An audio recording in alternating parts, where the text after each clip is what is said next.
கோவை அன்னூரில் ரசாயன கழிவுகளை குளங்களில் கொட்டுவதற்காக வந்த லாரிகளை விவசாயிகள் சிறைப்பிடித்து கலெக்டர் அலுவலகத்தில் ஒப்படைத்தனர். கோவை மாவட்டம் அன்னூர் பகுதியில் 50க்கும் மேற்பட்ட தொழிற்சாலைகள் இயங்கி வருகின்றன. இந்த தொழிற்சாலையில் சேகரிக்கப்படும் சுத்திகரிக்கப்படாத ரசாயன கழிவுகள் லாரிகளில் ஏற்றப்பட்டு அப்பகுதியில் உள்ள குளங்கள் மற்றும் குட்டைகளில் கொட்டப்படுகிறது. இதனால் நிலத்தடி நீர் மாசுபடுவதுடன் தண்ணீரை பயன்படுத்த முடியாத நிலை ஏற்பட்டது. இது குறித்து அன்னூர் பகுதி விவசாயிகள் மற்றும் பொதுமக்கள் மாவட்ட நிர்வாகத்திடம் புகார் அளித்தும் கழிவுகள் தொடர்ந்து கொட்டப்பட்டன.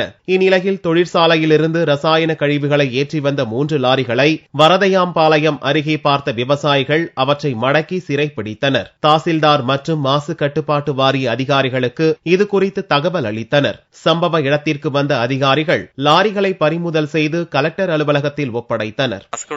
பஞ்சாயத்துல ஒரு எஸ்விங்கிற கம்பெனி அங்க இருக்கிற ஒரு கழிவு மணல் எடுத்துட்டு 3 லாரி எடுத்துட்டு போய் குப்பைபாளையம் பஞ்சாயத்துக்கு உட்பட்ட ஒரு பகுதியில் கொட்டுறதுக்காக போனாங்க. முதல் ஒரு விவசாய பகுதியில் தான் கொட்டியிருக்கிறாங்க. அதைய பார்த்துட்டு திரும்பி அடுத்த லோடு வர்றப்ப லாரியை வழிமறிச்சு இங்க ஒரு மாசு கட்டுப்பாட்டு வாரிய அதிகாரிக்கு தகவல் கொடுத்திருக்கிறோம். அவங்க ஒரு லாரி கொண்டு போய் எடுத்த இடத்துல கொட்டிட்டு அவங்க பதிவு எல்லாம் பண்ணிட்டு போயிருக்கிறாங்க.